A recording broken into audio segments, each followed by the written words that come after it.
Alright class, I'm going to do number 35 in your book. I'm going to do the whole thing though. I'm going to give you guys the formula for the angle. We're going to get the rotation formulas and then we're going to go from there, because you guys did 25 in the homework, but I'll do kind of a combo of 25, 35. So the equation for 35 is 13x squared minus 6 root 3 xy plus 7y squared minus 16 equal to 0. So that's the first thing. Now, if I want to know what conic this is without even starting, just real quick, we can do b squared minus 4ac. So let's do that. So we have negative 6 root 3 quantity squared minus 4 times 13 times 7. And when you square this, you get 36 times 3. And then when you do 4 times 13 times 7, you get 364. So 108 minus 364, you get negative 256, which is less than 0, which means that what we're dealing with is an ellipse. Okay. Now we're going to get the angle that we have to rotate through. So that's going to be using my cotangent of 2 theta formula, I should say. That's equal to a minus c over b for reference. So cotangent of 2 theta is equal to a, which is 13, minus 7 all over negative 6 root 3. I get cotangent of 2 theta is equal to 6 over negative 6 root 3, which is equal to negative 1 over root 3. Now in this case, because it's not 0, which would give you 90, then 45, you can use your calculator to find what the inverse is. But in order to do that, we have to make it tangent. So making it tangent, we just have to flip the ratio. So if cotangent of 2 theta is negative 1 over root 3, then tangent of 2 theta is equal to negative root 3 over 1. Okay? At this point in your calculator, you will tan inverse negative root 3. And when you do that, you get that 2 theta is equal to negative 60. However, we don't want to rotate it in negative 60 degrees. So let's think about what that means. If I found a negative 60 angle, that's the same thing for tangent as if I found the angle in this quadrant, which would be 180 more. And this is just knowing that tangent always repeats every 180. So the negative 60 is the same thing as 120 degrees. So we have 2 theta is equal to 120 degrees, which means that our theta for this problem is 60 degrees. Now that I have my theta, I can now come up with my rotation formulas. So x is equal to x prime cosine of 60 degrees minus y prime sine of 60 degrees, and y is equal to x prime sine of 60 degrees plus y prime cosine of 60 degrees. Okay. Then we go from there and we get our rotation formulas. Simplifying this, we get x is still equal to 60 degrees cosine is 1/2. So we have 1/2 x prime minus root 3 over 2 y prime.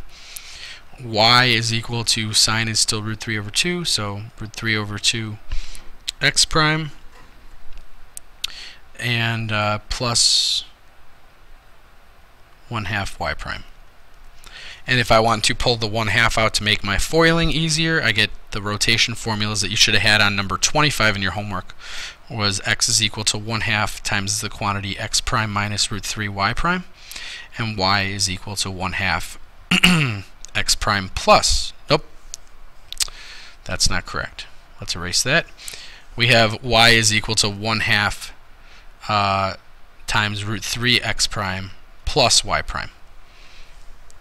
Then we can go on and we can plug in, and this is the stuff we started today. So we're going to now plug these in to our original formula.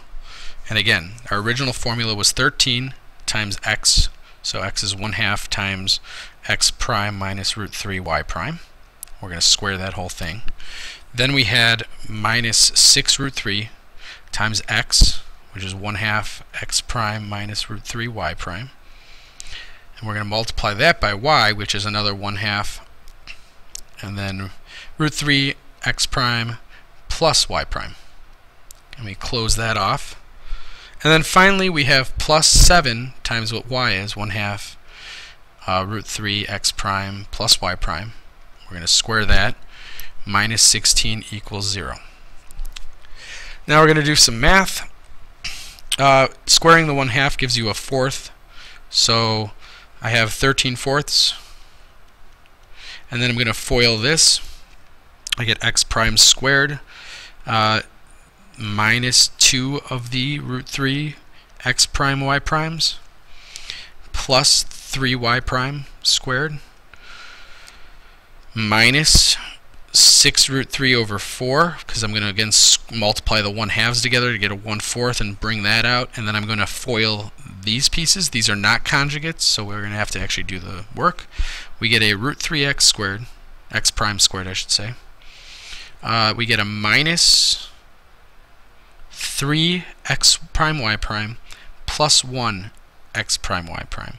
So we're going to have a minus 2 x prime y prime. And then finally we have a minus root 3 y prime squared.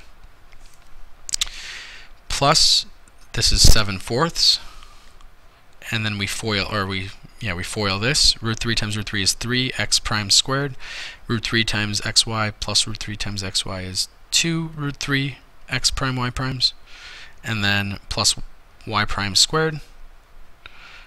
And then minus 16 equals 0. We'll try to fit that in there. Okay, so now this is where we get all the pieces. I have 13/4 x prime squared minus 26 root 3 over 4 x prime y prime plus 39/4 y prime squared. Root 3 times root 3 is 3, so that's 18/4, so minus 18/4 x prime squared. Be careful, you're multiplying the negative to everything. So this becomes a positive 12 root 3 over 4 x prime y prime. This becomes a positive 6 times 3 is 18/4 y prime squared. Plus 21/4 x prime squared plus 14 root 3 over 4 x prime y prime plus 7/4 y prime squared minus 16 equals 0. Alright, let's double check. At this point we need to confirm that we are happy people, because we need to make sure that we have all of our xy pieces canceling. So I'm going to just box those real quick. Okay, 12 plus 14 root 3 is 26 root 3 over 4, and we have a minus 26 root 3 over 4, so we have done it. We have gotten past the hard part. These cancel.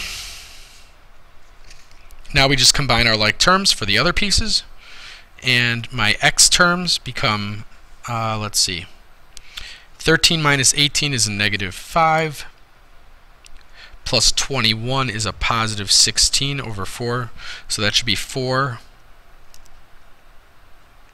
x prime squared. And then we're going to do the other pieces. 39 plus 18 plus 7. 39 plus 18 plus 7 gives us 64, divided by 4 is 16. So we get plus 16 y prime squared is equal to 16. Sure enough, we figured out that it is an ellipse. Way back at the top we did that equation to double check, but now we can look at it and for sure see they're both positive. And we have an ellipse, so let's graph this now. My graphing equation, if I divide by 16, I get x prime squared over 4 plus y prime squared over 1 equals 1. I'm going to graph this ellipse that's rotated 60 degrees. So now I'm going to do that over here. So this is my original graph. My axes that are being rotated are at a 60-degree angle, so it's a little bit steeper than the other ones we were doing today. We do not have a 60-degree rotation today. We only had 30 and 45. So if it's 60, be careful how you do this. This is our x prime way up here, and this is our y prime over there. Our a value for an ellipse is 2, and that's in the x prime direction, so that's our major axis. Our y, or our b value is 1. And remember, for an ellipse, be careful. We haven't done an ellipse in a while. C squared equals a squared minus b squared. Remember, it's not plus for the foci. So we get c is equal to root 3. So let's graph this. I'm going to just do 1, 2, 3, 1, 2, 3, 1, 2, 3, 1, 2, 3. Alright, so in the x direction, we are moving 2. So I have this vertex and this vertex. So my vertices so far are 2, 0, and this is again on the new axes, negative 2, 0. I have a center, by the way, we didn't write that, at 0, 0. And I have the other two vertices, because you do have 4 vertices for an ellipse, they move up 1, so that goes there, and that goes there, and that's in the y direction, so we have 0, 1, and 0, negative 1. The foci are moving in they move in the major axis direction, so in the x direction, so it's going to just be root 3 plus or minus root 3, 0. And that's about right there, and right there. And so we can draw our ellipse, go through the vertices, and that's all you need for an ellipse. I don't think I need anything else. I have all the vertices, I have the center, I have the foci. Good. So we don't have to do asymptote equations because there are none. Finally, the last thing we have to do is to come up with the equations for the calculator. We need to write this, type this into the calculator. So I am going to rewrite this as a y squared. So I have 7y squared, and then I'm going to get the x or the y piece, so 6 root 3 xy, and then whatever is left over is plus 13x squared minus 16 equals 0. So this is ready for quadratic formula. My a value is 7. My b value is this whole thing here. My c value is this whole thing here. So my quadratic equation is y is equal to opposite b, so that's 6 root 3 x, plus or minus the square root of b squared, which is 36 times 3, that's the 108 again. So I'm going to just say it's 108 x squared minus 4 times 7 times c, which is 13x squared minus 16, all over 2 times 7, which is 14. So the two equations you're going to plug in for y1, and you don't have to simplify if you don't want to. It's that plus, you can just leave it like this if you want.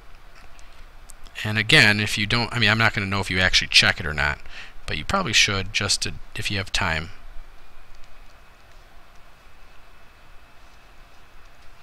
And then you can be done with the problem. Just make sure you write the plus 1 and then the minus 1. That'll be your y2. X squared minus 16 all over 14. So these are the two equations you would use to plug into your calculator to figure out what, or to see it. I'm not going to do that. You guys can type that in. Hopefully you get an ellipse that looks like this. I just don't want to do that right now. Okay? Alright, that was 14 minutes, so you guys can do that in 14 minutes on the quiz. Alright, I will see you guys tomorrow.